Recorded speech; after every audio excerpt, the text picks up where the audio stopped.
When our little boy came into this world, the last thing my husband and I were thinking about was that in just over 6 months he would be dead. Our little man had breathing problems when he was born. They put him straight into the incubator for 48 hours. That was hard to watch. The terror you feel as a new parent is unmatched in those moments of staring your child's death in the face. You have had this little alien growing inside you for so long. You are its sole life force, and now you stare at it, wondering if it was all for nothing. We finally brought him home from the hospital, pink and ready to give us hell for the next 18 years. Probably longer. I so wished for longer. Around 6 months later, there was a night where I just felt off, like something was wrong in our home's air. Mother's intuition, I suppose. I wish I had followed my gut. But I was just so tired. I went to sleep that night and was not waking for anything or anyone. Other parents will know how horrible and real sleep deprivation is. There is a reason that it's used as an effective torture method. You will do anything, spill all the world's secrets, just for a little bit of sleep. We had finally put our boy in another room around a week before this particular night, primarily because my husband snores like an elephant. It was so disruptive to the point that the dog began sleeping in the living room. It was the first night I slept completely through in weeks. When I woke up that morning, I rolled over and felt rejuvenated in my mind, but my body felt tense. I felt that off feeling again and checked my phone. It was well past the time my son would normally wake. I checked the monitor and my stomach dropped into an endless pit. The feeling when you're on a roller coaster, about to slam back into earth. He was lying face down, not moving. My heart rate rose like it was pumping on pure jet fuel. I don't exactly remember what happened next, just snippets, fractures in time. I remember looking at the door to his room and hovering over the handle. I remember standing barefoot on his rug that I had slept on many nights before. I then found myself sitting on the rocking chair in the corner of his room, milk streaming out of me as I put his blue lips up to my warm skin. I rocked and swayed and whispered, "Wake up, baby. Come on now, Bubba. Wake up, please." But he never did. At this point, I must have screamed because my husband ran in. Thinking back, I feel sorry for him having to be exposed to this scene and also angry at him, all at the same time. The last thing I remember was the paramedics trying to gently pry him from my hands. I put in a fight, my nails dug deep into his sleep sack, and I snarled like some rabid animal. The next few weeks were also a bit of a blur. We found out the cause, SIDS, sudden infant death syndrome. He rolled himself over in the middle of the night, and I was too sleep-deprived to notice him suffocating in the bedsheet. I didn't know they made child-sized coffins. That was a shock. Well, I guess I did, but I never had thought about it. It was so small, so delicate. They lowered it into the hole, and that was the end of my life as I knew it. There was no redeeming, no coming to terms, no coming out of this hole, no reason to anymore. My husband and I were not strong enough to begin with, and the fights after this were so intense that it led to his insisting that I go to a support group for other mothers who had gone through something similar. After a while of him insisting, he demanded with a divorce threat attached. I finally agreed. I knew I needed some help. I wasn't like one of these people in denial. I knew what happened and that it was my fault. The support group was filled mostly with other grieving mothers whose kids had succumbed to cancer. Another lady had her son pass in a car crash, his body so mangled that they wouldn't even let her see him.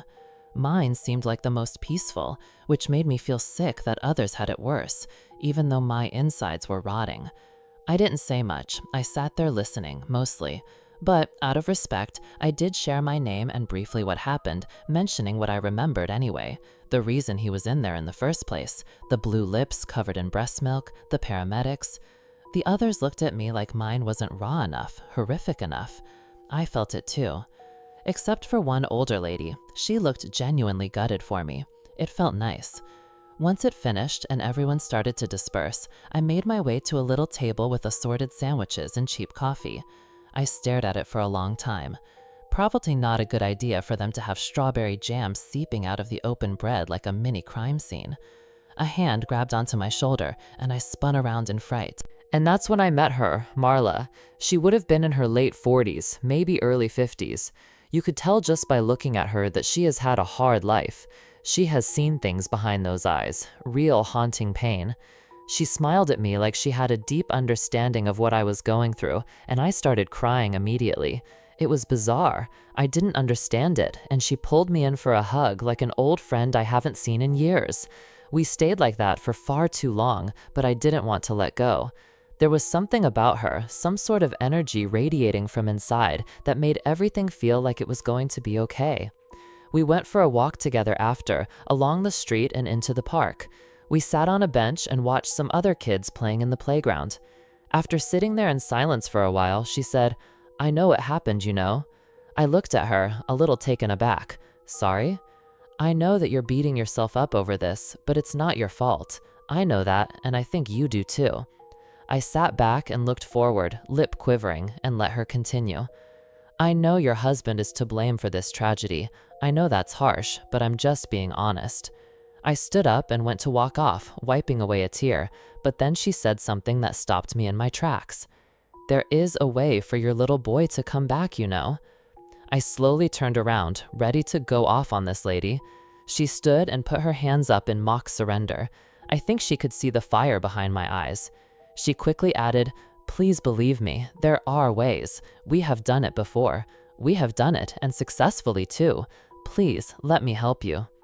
I put my head in my hands and continued my breakdown. "Why are you doing this to me? You're sick," I screamed at her. She rushed up and grabbed me tight. I was shocked, confused, everything, all at once. I grabbed her and squeezed aggressively. "Why are you doing this to me? Who are you?" She hugged me tightly like a wall slowly crushing me, but it somehow calmed me. She whispered into my ear, "I know you don't know me, but it will only work if you trust me. Do you trust me? You need to be 100% on board." I pulled away slowly and looked her up and down. She was smartly dressed, like she had just come from the local country club, not some cauldron-stirring witch. And weirdly, I did trust her. I really did think she was telling the truth as she knew it anyway. We walked some distance together while she explained the process to me. She would need something of my boy's, his favorite cuddly, a piece of clothing, anything that would still have a bit of him left on it. She would take this for a few days, then at the next women's group meeting, she would give this back to me, and I was to put it into the basement and lock the door until she gave me the next step. I did everything she asked. When she returned the stuffed lamb he slept with, it went into the basement. I didn't tell my husband. What would I say? I didn't tell anyone about this. I didn't question it myself. In my mind, it was harmless. If it worked, by some miracle, I would get my baby boy back. And if this lady was crazy, which I suspected almost certainly had to be the case, then I wasn't losing anything, was I? A few nights passed and nothing happened, and I thought I had been duped. I felt like an idiot, until I heard a noise coming from the basement. I was sleeping this night and awoke to a chill in the air. It was as if my husband, now sleeping permanently in the guest bedroom, had blasted the AC just to torture me some more. I got up to turn it off and heard an odd noise. It was coming from the basement. The noise was like a newborn crying into a pillow, muffled and faint. With my phone light out, I slowly made my way past the aircon panel, which was turned off, then headed toward the basement door. I was shaking and trying my best to steady my breathing. The floorboards squeaked below me, and the crying stopped. I gently put my ear up to the cold door and went to open it when my husband grabbed my shoulder. "Shit!" I yelled at him as I jumped around, grabbing my chest. He looked at me like I was a runaway mental patient. For the first time, I saw true worry behind his eyes. He wrapped his arms around his body, hugging himself warm. "What the hell have you got the aircon on for?" "I didn't put it on. I thought you did to piss me off," I joked, but he did not see it as funny. He shook his head and walked off, huffing and puffing. "You seriously need help, woman. Honestly, I don't know what to do anymore." I went to walk after him to plead my case and argue as always, but I felt like my feet were stuck. I let him go. Instead, I called Marla and whispered, letting her know what was happening, hoping she could make some light of this. I could feel her smiling on the other end of the line, pure happiness in each word. "Oh, this is just such great news, hun. Now you feed it." The words were there, but wouldn't come out, only fragments. It? Sorry, I misspoke. You feed him, your baby boy. Oh, this is just so wonderful. Hold up, what do you mean? What is down there? I asked, looking at the door. Just follow my rules. Do not, under any circumstances, open the door until I tell you to. You understand that, right? Lock it and hide the key so your husband doesn't go in there. This is very important. I had forgotten about this crucial part. Yes, of course, I lied. Good. Now you need to listen to that noise. Your milk will begin coming back in shortly. It's nature. Do not fight it. Pump and put it in a Ziploc bag. Slide it under the door 4 to 5 times a day. Let him guide you with his noises. Let me know when there are any more occurrences. What do you mean? What will happen? How will he get into the bag?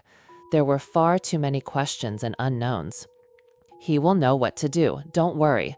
As for the occurrences, you will know when it happens. I am so happy for you, hun. Get some sleep. This is going to be an exhausting but beautiful journey ahead. The line went dead. She was right. The next day, I woke with a sharp pain in my breast, like someone was stabbing me slowly with a butcher's knife. I looked down and my shirt was drenched from the milk seeping out. My breasts were rock hard. During the night, my body must have responded to the faint cries. It was incredibly painful to touch. It happened far quicker than last time. My husband never questioned anything during the next week. I was pumping in the bathroom, door locked, and with the shower on, wanting to scream at the pain I was experiencing.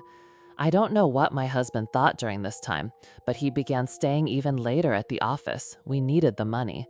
And eventually he began sleeping a few nights at his parents' house. He said it was closer to the office, which it was, but I could see what was happening. I didn't care. This just gave me more of a chance to express in comfort. I was well aware of how crazy this all sounded, but the crying, it sounded just like his perfect little cry. It was his cry. Even my body knew it. My husband packed up and left around a month later. I didn't blame him. By this point, I had gone a little nuts. I remodeled the baby's room and got it back looking like a newborn was about to occupy it. I bought new clothes and replaced some of the toys we gave away. I gave in and told him about what I was doing. There was no hiding it anymore. He packed his bags so fast that I don't think he really packed anything he needed. He was moving back full-time with his parents while he sorted out what he wanted to do. How he looked at me was so horrible, like I was disgusting. His eyes told me that he didn't know me anymore. I was doing this for him as well as myself. He was going to get our baby back too. Why wouldn't he support me through this? It was for us to be whole again. He said that he couldn't hear the cries, but he just wasn't listening hard enough. They were there, but he just blanked them out because he was determined to move on. At one point, I even began doubting it all. I thought I was going crazy. But one day, my doubts were crushed, and from then on, I knew I was sane. I went to put some fresh milk under the door and found a single tooth, a little milk tooth. It was his, so small and sweet. I put it into its own little box. I was so excited I couldn't sleep, so I sat by the door all night, just listening, sometimes singing lullabies. The stretching noises, the sweet cries and coos. I just wish I could open the door and go down there, cuddle him, and let it all be okay. The last call I had with Marla was just before the neighbor's kid went missing. She let me know that it was almost time. My baby was almost ready to come back to us, to this crazy world. There was just one more thing that needed to happen, a life for a life. He needed a body to come back into, a healthy vessel to occupy. I felt sick. I wanted to hang up. I wanted to kill her for putting me through all of this without telling me this final, horrific step first. I wanted to, but I couldn't. I didn't. I asked for more specifics. Maybe there was a workaround. My thoughts went dark, like, how long does a body last embalmed in a coffin? I could dig him up? She said it would only work with a live child. You wouldn't want your kid to look like they had been in a coffin for months, bugs eating holes in the skin. Now would you? She said. I almost spewed at the image in my mind. It made sense, but I also know what it feels like to lose your child. Surely I couldn't do that to another family, to another mother. I declined. And then she said something that chilled me to my core. Once the process has begun, there is no stopping it.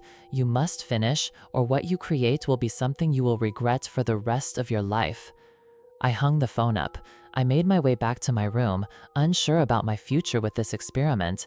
Then I started to hear scratching sounds coming from outside the basement door. He must have grown his little fingernails, which struck me as odd. It should not happen at this age, not one's big enough to scratch the door like a manic cat. I locked myself in my room, but could still hear the faint scratching noises all night. Then the crying began, and so did the milk. She was right, there was no stopping this. And today, coming home from the grocery store where I bought some more supplies, diapers and the like, I saw the police consoling and comforting the neighbors. My stomach dropped. Seeing her face transported me back to the morning I found my boy face first. I was about to vomit on my front steps and ran into the house, hoping to God they didn't see me. I slowly walked over to the basement door and sat against it. I could hear faint breathing, and then the cries started, right on cue. I started pumping, mechanical and numb, milk hissing into the bottle. I sat there with no expression. It's where I am currently sitting now, still pumping, still waiting, still writing my story, still holding out to hold my boy again. The smell of roasting meat wafted from the kitchen, and Marla came into the doorway. "Don't worry about them," she said. "I will help them get their boy back, in good time. For now, just keep feeding him. You are doing amazing." Something thumped against the door behind me. Not a knock, more like a little skull testing the wood. Little fingers pushed through the gap near the floor. They were cold, slick, nails black with dirt. "Soon," Marla murmured, stirring her pot, "your beautiful boy will be free. This one's growing faster than the last." Marla had started to hum a nursery rhyme, and he began humming it back from behind the door. I had not heard that one before. It's like it was something meant just for us.